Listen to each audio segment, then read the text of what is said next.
नमस्कार, जन्मभूमि टुडे में आपका स्वागत है। मैं हूं रामधारी। आज एक बड़ी खबर की पड़ताल करेंगे और बात करेंगे बसपा की। खासकर दलितों की हिमायती कहे जाने वाली पार्टी बसपा थी और इसमें दलितों का संरक्षण हुआ। मायावती जब मुख्यमंत्री बनी, इसके बाद दलितों का उत्थान हुआ और इस मामले में दो राय नहीं है कि दलित उसके बाद से समाज में ज़्यादा सक्रियता हुई और उसको आधिकारिक तौर पे और उसको जो अधिकार मिले उसको ज़्यादा बल मिला। चूँकि SC/ST एक्ट बहुत प्रभावी ढंग से फिर काम किया और कई ऐसे मामले हुए जिसमें दलितों के साथ न्याय हुआ।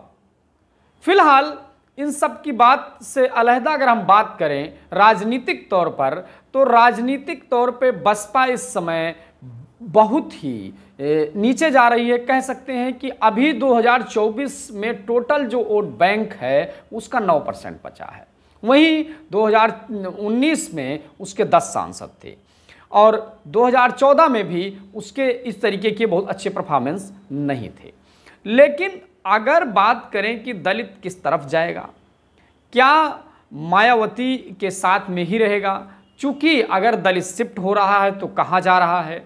और आकाश आनंद को मायावती ने प्रोजेक्ट किया, उनके प्रोजेक्शन के बाद फिर जो है सीतापुर में एक बयान देते हैं और बयान देने के बाद आकाश आनंद को परिपक्व करके फिर से जो है वापस उनको पार्टी के सारे अधिकार से वंचित करके और उनको हटा दिया जाता है।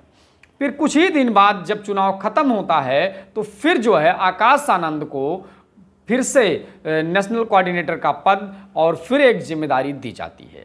तो इसका क्या मायने समझा जाए कि आकाश आनंद 1 महीने के अंदर फिर से परिपक्व हो गए या फिर किसी साजिश या रणनीति का हिस्सा था? चूँकि आकाश आनंद को सुनने के लिए जो भीड़ आती थी वो उसमें उत्साह होता था और आकाश आनंद का जो बोलने का तरीका था उसमें भी एक अलग अंदाज था। चूँकि जो पुराने तेवर मायावती के शुरुआती दौर के रहे हैं वही तेवर आकाश आनंद में देखने को मिलते थे। आकाश आनंद ने नगीना में भी जब बयान दिया चंद्रशेखर रावण को लेकर, चंद्रशेखर रावण जो दलितों के लिए लगातार कांसीराम के रास्ते पर काम कर रहे हैं कि दलितों के घर जाना, कोई उनके साथ अन्याय हुआ तो उनके घर पहुंच जाना, इस तरीके की जो राजनीति कर रहे हैं उसमें वो सक्रिय हैं और नगीना से जीत हासिल की। इसका जीता जागता उदाहरण भी है। चूँकि 1.5 लाख वोटों से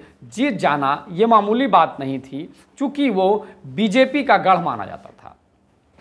अब अगर बात करें कि दलित नेता के तौर पर किसको मान्यता देगा ये समाज, चूँकि अभी मायावती किसी भी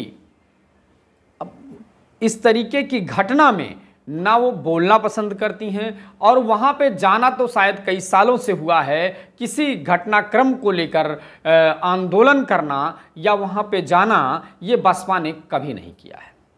हालांकि बसपा की जो ये रणनीति है ये कामयाब भी नहीं हो रही है और लगातार ये 2022 चुनाव के बाद ये किला ढह गया। चूँकि 2022 चुनाव के पहले मायावती ने कई कद्दावर नेताओं को, नसीमुद्दीन सिद्दीकी, लालजी वर्मा, रामचल राजभर और कई ऐसे बड़े दिग्गज चेहरों को, स्वामी प्रसाद मौर्य, ऐसे बड़े दिग्गज चेहरों को बसपा ने अपने पार्टी से हटा दिया था। इसके बाद से ये जो बसपा है पूरी तरीके से कमज़ोर होना शुरू हो गई थी। चूँकि मायावती के बाद कोई दूसरा ऐसा चेहरा नहीं था क्षेत्र में या ज़मीनी स्तर पे जो अपनी बातें जनता तक रख पाता। यहाँ तक कि अंबेडकर नगर की अगर बात करें, अंबेडकर नगर में मायावती भी चुनाव लड़ी थी और बसपा का गढ़ माना जाता था। वहाँ पे दलित वोट बैंक की अगर बात करें 28% दलित वोट बैंक है अंबेडकर नगर में। बावजूद इसके वहाँ पे बसपा चुनाव हार जाती है और बसपा बहुत अच्छा प्रदर्शन भी नहीं करती है। तो इस मामले में ये देखने की ज़रूरत है कि बसपा क्यों नीचे जा रही है, बसपा अपने रणनीति के तहत काम नहीं कर रही है और क्या दलित वोट बैंक किसी दूसरी तरफ शिफ्ट हो रहा है या किसी ऐसे नेता की तलाश में है जिसके साथ वो जाना चाहता है, जो उसकी बात करता है और उसके लिए संघर्ष करता है और उसके लिए आंदोलन करता है।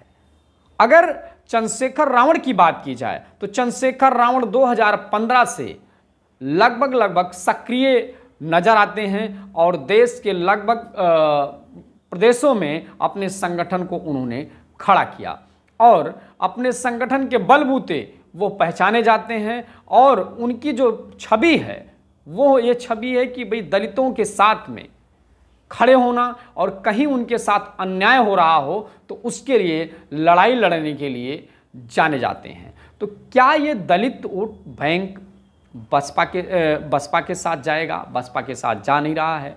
और चंद्रशेखर रावण क्या दलित वोट बैंक को पूरी तरीके से रिझाने में, समझाने में कामयाब होंगे या फिर आकाश आनंद के आने से बसपा में कोई नई जान फूंकी जाएगी या फिर इंडिया गठबंधन के जो अलायंस है उसके साथ में दलित वोट बैंक जाएगा? हालांकि गया है, चूंकि गया ना होता तो इतनी सीटें इंडिया गठबंधन की नहीं आती और वो जो है जहां पर बीजेपी हार रही थी उसी तरफ ये वोट बैंक शिफ्ट हुआ है। तो अगर चंद्रशेखर रावण अपनी मजबूती, अपने ये तेवर और अपनी राजनीतिक जो सूझबूझ है इसको बनाए रखते हैं तो ये आने वाले समय में जाहिर सी बात है ये समाज, मुझे जहां तक लगता है ये समाज चंद्रशेखर रावण को अपना नेता मानने से इनकार नहीं करेगा। चंद्रशेखर रावण के साथ में खड़ा होना ज़्यादा बेहतर समझेगा बसपा के बजाय, चूँकि ज़मीनी तौर पे लड़ाई लड़ने के लिए कोई ना कोई नेता होना चाहिए और वो नेता चंद्रशेखर रावण के रूप में दलित वोट बैंक को मिल रहा है, दलित समाज को मिल रहा है तो उसके साथ जाएगा। चूँकि कांसीराम के बाद अगर कोई आंदोलन इसलिए इस तरीके से कर रहा है तो कांसीराम जी के बाद कोई आंदोलन कर रहा है तो वो चंद्रशेखर रावण है। तो इस पे आपकी क्या राय है? क्या चंद्रशेखर रावण को जनता एक्सेप्ट करेगी या आकाश आनंद को करेगी या फिर मायावती को छोड़ के नहीं जाएगी या फिर किसी और पार्टी में शिफ्ट होगा इनका वोट? तो इस पर आपकी क्या राय है? कमेंट करके ज़रूर बताएं।